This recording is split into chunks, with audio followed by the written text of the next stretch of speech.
I knew something was up on Friday. Something's always up, but I knew something specifically was up on Friday. We were taping 4 Temple TV shows in a row. And I looked over at Betty and I said, what are we going to talk about? And she said, we're going to talk about miracles. And I thought, wow, that's the topic of my talk on Sunday. I knew something was up. And so it is. I want to share with you some insights I have about miracles and how they came to me. Because I can assure you, before I had these insights, I didn't believe in them.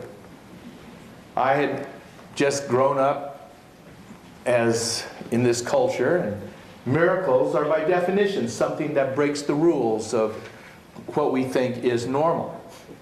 And so it is. Because in the reality that we have collectively created, miracles are rare and to most non-existent, even though the mere fact of existence is a miracle itself. That is how blinded we have become to the reality in which who we are and what we experience. It was in 1976, I believe, that I went, my friend Marshall Thurber, he had a real estate company, and he was well on his way to become, he was already by that time a multimillionaire. He had turned me on to affirmations, where you use thoughts. There was a little book that he showed me, and we started doing it around 3 years before, where you have a goal, you think a thought, you imagine it, you see it as real, and it happens. Let me assure you, it works. 3 years before, I was a hippie. I am still a hippie, but most hippies have no money.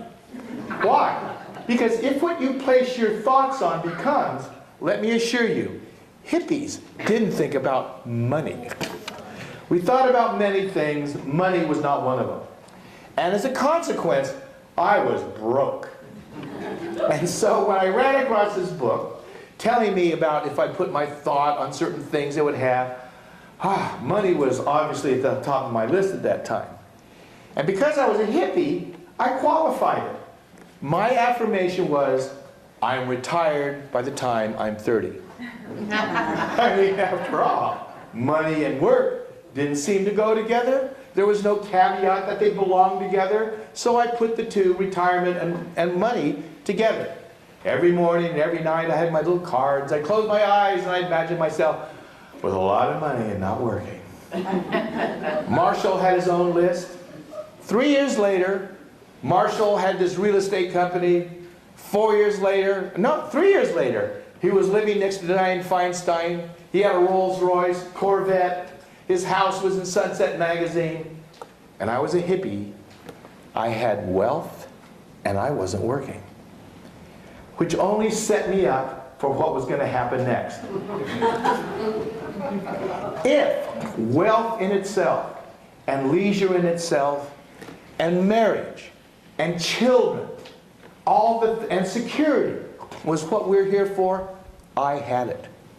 But let me tell you, we are not. And in fact, in 1975, I'm sitting in my house on Union Street in San Francisco, one of the nicest neighborhoods in San Francisco, and I heard these words, the voice, and it said, "This isn't it." Not knowing what it was, I closed myself and asked, what is it? And this feeling of deep peace came over me. I thought, wow, I don't have that. And I thought if thought got me wealth, if thought got me all these things that I wanted, it would bring me peace too. And so I started adding affirmations about peace to my litany of affirmations. A few months later, I walked into Marshall's Monday morning class. In his real estate company, he had every real estate agent doing affirmations. Because he figured if it made him rich, and every sales agent he had was doing affirmation, he was going to get even richer. I could see his reasoning. And so I walked into his group that morning. I wasn't a real estate agent, but I liked hanging out there. And because we would do affirmations. And that particular morning, a couple walked in and said, "We know you're working with affirmations. And the affirmation we're going to use today is called, 'I am entitled to miracles.'" Wow. So I worked with that thought for the next hour. And I went up to them and I said, "Where did this come from?" He said, "There was a book that's just been published. It's called The Course in Miracles." I opened up the cover. The first words in the foreword said, "This is a manual for peace." And so it was. And so it was because of the Course in Miracles, I was truly going to learn about miracles. And let me tell you, though the rules are simple, learning them was not easy, especially for one as distrusting as I. I started working with the Course by myself. There's a lesson that goes with the Course in Miracles. It's a one-a-day lesson. And so I started. And I started with each lesson each day. And I got to a particular lesson around 70, 90 to 100 lessons later, and it said, "Why do you want things to be a certain way?" The answer, it said, was because you have decided what's good and bad. But you are in no position to determine what's good and bad for yourself. Some of the things that have been the hardest, the most trying, have taught you the most. Other things that have been the most enjoyable have retarded your progress. The truth is, you have a belief that unless you're in control, life would be chaos. And unless you get, but if you could give life, if you could give tomorrow over to He who wants your happiness, every moment would become an eternal encounter, an encounter with the eternal. And I thought, wow, every moment, an encounter with the eternal. What I didn't know was what I was going to have to give up to get there. I was going to have to give up fear. I was going to have to give up distrust. I was going to have to give up worry. Now, how do you do that? You don't have to. If you have the intent, life will help.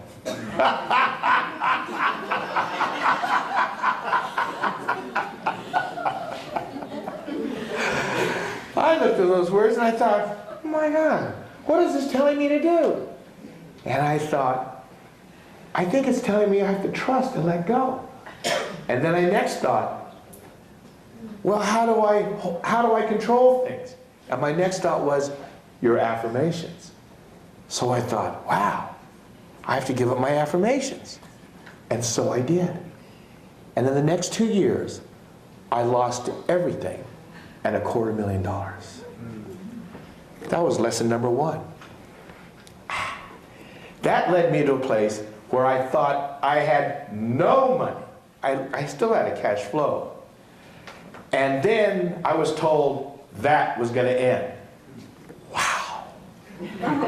That froze me into what? Fear. And so I found myself at the metaphysical bookstore in San Francisco, just looking, and I saw this book, The Way Out. And I opened up the book, and it said this: we know that with many, finances are often a problem. If you don't think you're being led, put aside that thought. We all are. And it said, but your higher self has brought you to this place so you would forever learn the lesson that would enable you forever to arise above all lack and limitation of any kind. But the first thing you must do is stand guard at the door of your mind and do not let in any thoughts of fear, lack, and want. Wow. And if I wasn't in such dire straits, I would have read that and thought, that's real nice, and kept on going to the next sentence. But I remembered that because I was in such dire straits. And then it said, say these words over and over and over. God loves and cares for me and is giving me all good things, and I love Him and think His thoughts. and do only the things that he wants me to do. Do you know why I could say those words so easily today? I have said them a lot in my life. So I said those words, and to the best of my ability, I let no thoughts of lack and limitation come in. And that's the reason why I said those words. Because I knew if I wasn't saying those words, I would sit there thinking, I was lost. 3 weeks later, I was reassured the money was going to keep coming. That was that lesson. The next lesson, the house burned down in the middle of the night. My son got burned, 2nd and 3rd degree burns. We're at the hospital. I'm wondering, what am I going to do? And I knew one thing. If you worry, it's going to get worse. So I said those words. God loves and cares for me and is giving me all good things. I think his thoughts and do only the things he wants me to do. Phone rang a week later. Friend phones up and says, Darryl, I heard about the fire. Do you need a place to stay? I said, yes. He said, listen, I'm living with my boyfriend in the Castro. My parents bought me a house. I'm supposed to be living there. Can you afford $100 a month? My attachment to gay love is deep.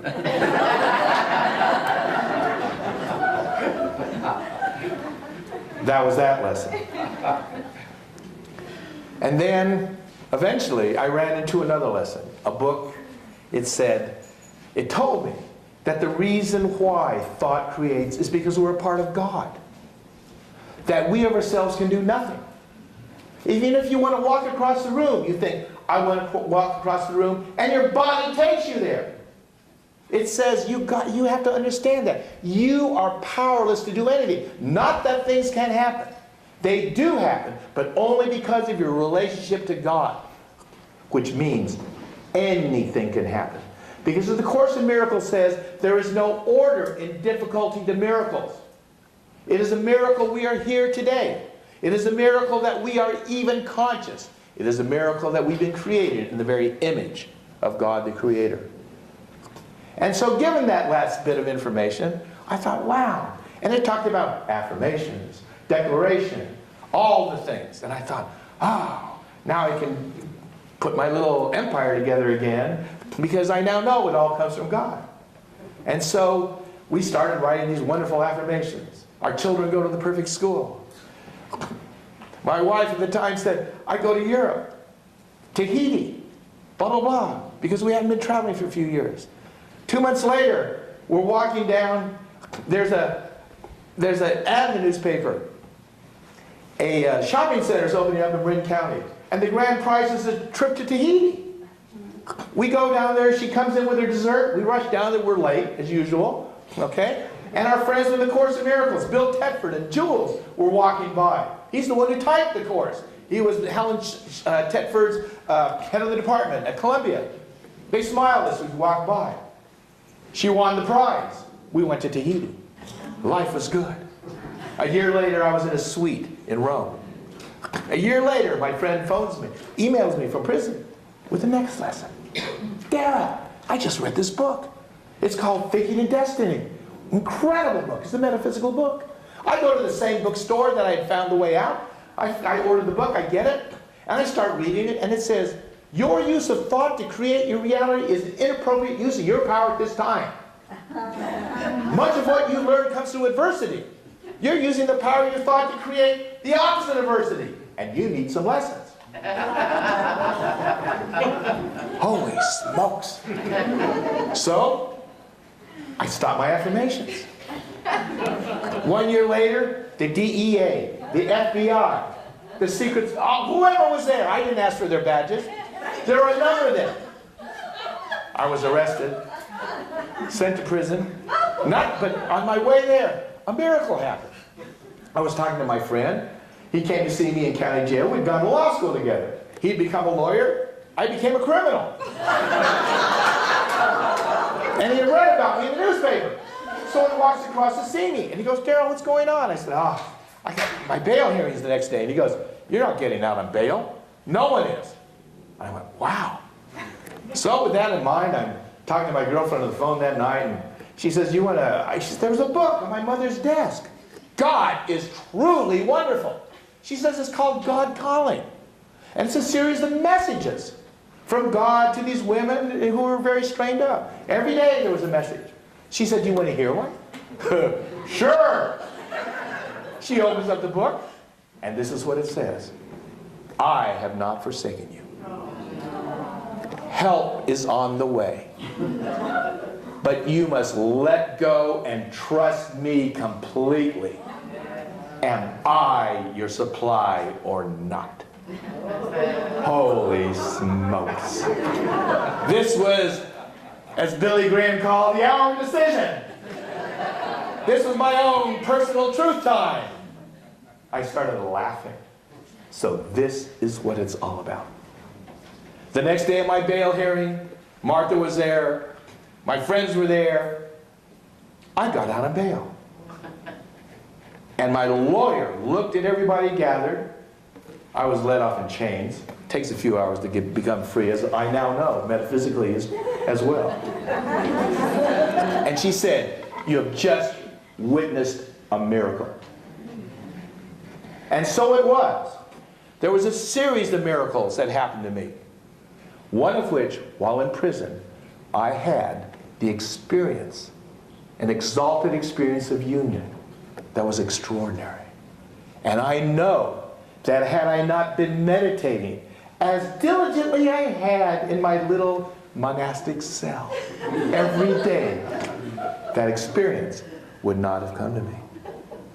And so, when I found out that this was a process, I came out, Martha and I get together, and it led me to another miracle. In 2000, Martha came down with liver and kidney failure. Boom! We're out looking for property. Everybody was looking for property in Tucson at that time. We were looking at property, and she looks at me, she says, are my eyes yellow? And I looked at her, and I said, no. And she said, take off their dark glasses. I had yellow blockers on. They were yellow as an egg yolk. A week later, she's in Good Samaritan Hospital in Phoenix. No hospital in Tucson could handle her. Her kidney functions, her liver functions were failing. And she heard that lesson about miracle-mindedness. A voice said to her as she was taken into in intensive care, if you worry, you're gonna die. That is the first prerequisite of being miracle-minded. We all love miracles. We all ask for miracles. What we don't understand, even though we have the need for a miracle, is the ground has to be prepared. You have to stand guard at the door as the guardian of your door of thought. And do not let in any thought of lack or limitation of any kind. 3.5 weeks later, Martha's kidney, she had her on dialysis because her kidneys weren't working. And they discovered they were. The gentleman who pushed Martha into the dialysis room every day, when he found that out, he said, get down on your knees and thank the Lord. He knew what a lifetime on dialysis was. The doctors told me, we have no idea why she's getting better. We have no idea why she got sick. A year later, no, 6 months later, the lessons aren't over. They think she has cancer. We're in Northwest Hospital. They've run her through all these tests. And they now send in the cancer doctor, who tells her, reluctantly, in his opinion, she has multiple myeloma. Well, Martha asked him, what is this? What's the treatment? He didn't want to tell her. It's sort of like saying, oh, we're going to burn down the forest, and maybe a little seedling is left, and we'll come back up, and that's you. And so he didn't want to tell her. It's too harsh. Martha wanted to know. Well, a friend of ours walked into there, and he looks at me and he tells me the same thing. He says, she has multiple myeloma, And then he goes like this, or it could be anything. I said, anything? He said, yes. I said, the common cold? He said, yes. I said, we're going for the common cold. I want to tell you, had I not gone through every one of those experiences that I had gone through, that would not have been my default answer. He came back an hour later because he cared a lot about Martha. When people do, they can feel her heart. And he said, you know what? It may not be multiple myeloma. It could be Pohm syndrome. I found out later Pohm syndrome is another blood cancer. Maybe not as virulent as multiple myeloma, but nonetheless a blood cancer. He said it could be Pohm syndrome. I said, you know what? That could be right. Martha has memorized all the poems of Emily Dickinson.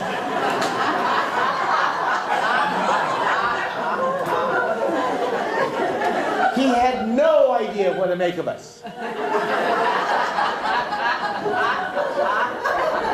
6 months later, her calcium levels returned to normal after having been dosed every month with a cancer drug to keep them down. And all of a sudden, they were all right. As he told Martha told him later, she said, you know, Dr. Rosenberg said, you're the man who healed me. He said, I didn't do anything. She said, I know, but I was healed, and I get to choose who did it.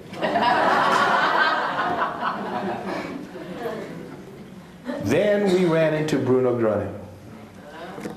Bruno's picture is right over there. He's a member of the board of the Temple of Universality. He is here today.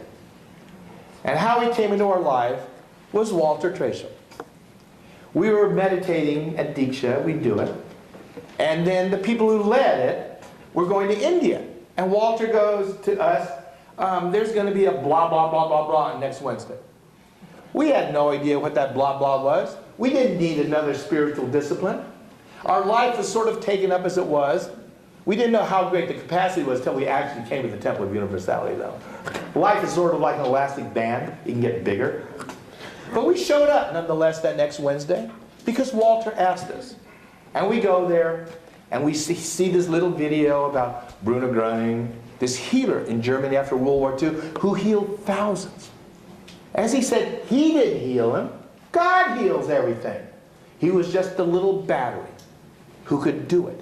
And if you could ask him, healings could be done. And so we heard that. 3 weeks later, here at the temple, Reverend Hoyt Robinette shows up and he's doing his blindfold billets and he's going through the billets and he's calling out names.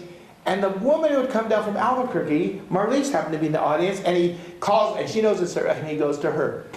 Bruno is here for a number of you. Wow. 2 days later, I'm in a spirit card circle with Reverend Betty Tadaleski. Hoyt Robinette comes to us and he says to me, Bruno is going to put his name on your card and his picture. Wow. The next year, Bruno would show up with amazing regularity at our trance circles. He was there Friday night, Christine. Thank you for having him come through. My pleasure. And he told us, one day he came in, this voice came in, and Christine's voice got powerful, huge. And this voice goes, and I knew it was for me.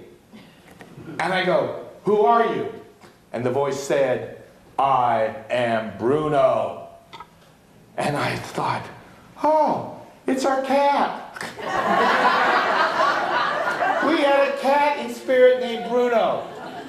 The first time Martha had a private session with Hoyt Robinette, he was there.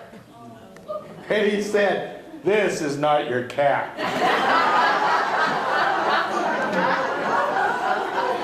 And he would come in later. And it was a joke with us.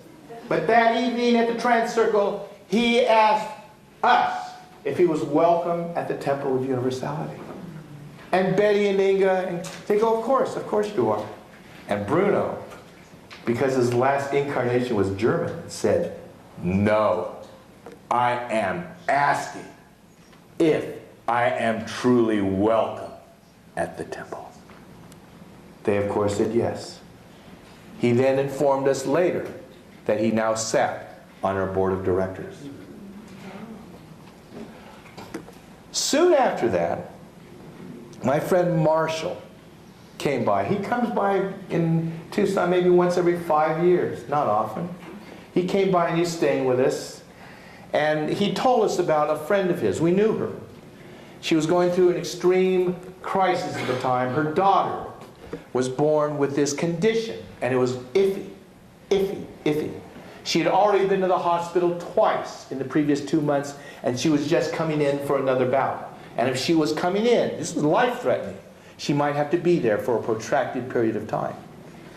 So Martha and I told Marshall, we're going to ask Bruno. We're going to ask Bruno. Because Bruno said, ask me. Ask me. So in that day, Martha and I asked Bruno for help regarding this condition. Marshall told his friend of what we had done and what we were doing. The next day she calls Marshall up, and she said they had just gone to the doctor, to the hospital, and the test they had shown on her daughter had been reversed. The doctor said this has never happened before. 2 months ago, we got a phone call on a Sunday, and I knew it was serious because of the way Martha was talking. And I went down and I got on the extension phone. It was a friend of ours and of Marshall's, and it was telling Martha about a situation in his family that was so intense. It was intense. And you who are parents know what the situations are with children. And let me assure you, this was a situation in extremis. And it had been going on for years. And he told Martha, he said, I don't know why I'm telling you this. And she said, and I told him later, I said, well, has Martha told you about Bruno? She said, yes, he mentioned him. And I said, listen, it's far too complicated right now to go into Bruno, but I've given a talk on YouTube, so if you Google the name Bruno Groening and my name, you'll see the video. Ask him. This is a situation that we call for Bruno. The next day the phone rings, and he tells Martha, it was done. Everything that he had feared the day before had been taken care of. Everything. And let me assure you, I can't give you the details because it'd be remiss of me to share something as personal as what he was sharing with us. But it was done. I sat there and realized the impact of what had happened. This was a miracle. We had asked him to talk to Bruno. He had.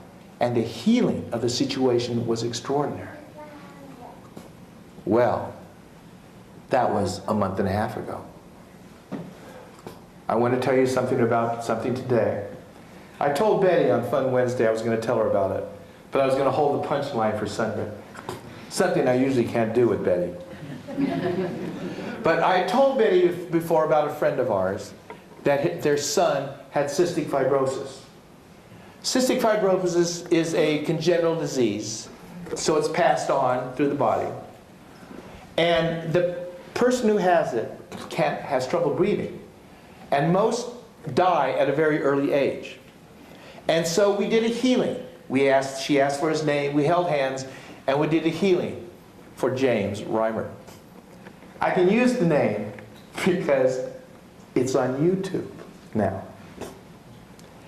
His mother had told us about James, and so, of course, Martha and I prayed. We asked Bruno about James, and blah, blah, blah, blah, blah, life goes on. And then, around a year later, for some reason, I sent our friend a video of me giving a sermon. Now, she knows me and has known me for almost 35 years. I didn't preface it with anything. I just sent her a video of me up here. I didn't hear back from her. It was a bit shocking to her, I am sure. Some time after that, she tells me, she emails me and says, James's lungs are failing. He had a transplant. We thought all was good. They're failing. Holy smokes. Martha and I meditated. That's when we did the meditation with you, the healing. And we asked Bruno again. We asked Bruno, and you let it go. Why? When you're asking for a miracle, you don't keep asking. Why? That means you don't think the request has been received. You don't think the condition has been rectified. I want to assure you that healing very often doesn't take the form we think it does. Sometimes conditions happen to us for learning lessons. Suffering, or whatever the conditions are supposed to be. But when you ask for a miracle, when you ask for a healing, you have to let go of it. Bruno himself came and told us. He said, if my teachings can be called that at all, it is this: to ask and allow. How many of us ask? How many of us allow? Well, a week ago, I got an email from James's mother. And she said, James had his second transplant in May, in June. And is successful so far. And he's scheduled to go home. That was only part of the miracle. The other part, I want to tell you now. Right before James had his first transplant, he met a young woman. And he was going in for his transplant. And they fell in love. He had his transplant. It was successful. He proposed. And they got married. 3 weeks later, his lungs began to fail. For the past almost 2 years, they've lived in Toronto, spending money, savings dwindling, living on the edge of what could be. And in May, Adina, James's wife, decided they were running out of money. She needed money. So she heard something that they do on the internet called crowdfunding, where you ask for a site and just make a video and people can send you money. So she asked in her video, and she said this: May 5th, 2013. We had to move, she told, the love of my life, James, is in the intensive care at Toronto General Hospital, fighting for his life with the transplant team.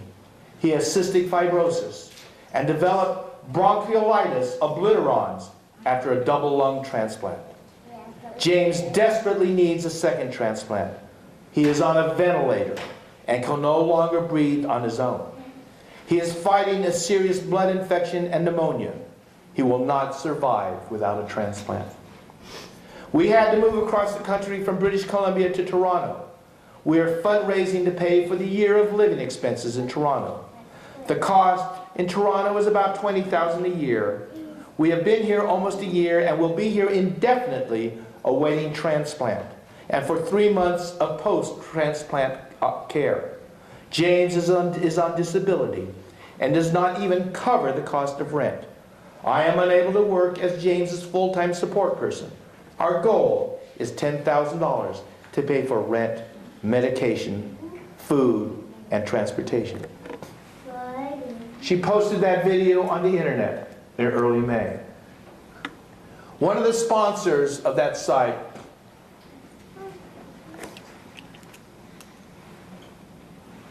was Donald Trump. He and his partner, business partner, sponsored a fundraising event in New York City. And they flew her down and gave her a check for $40,000. That's what Kathy emailed me about last week. Prayer works. First, you must ask. Secondly, you must allow. Namaste.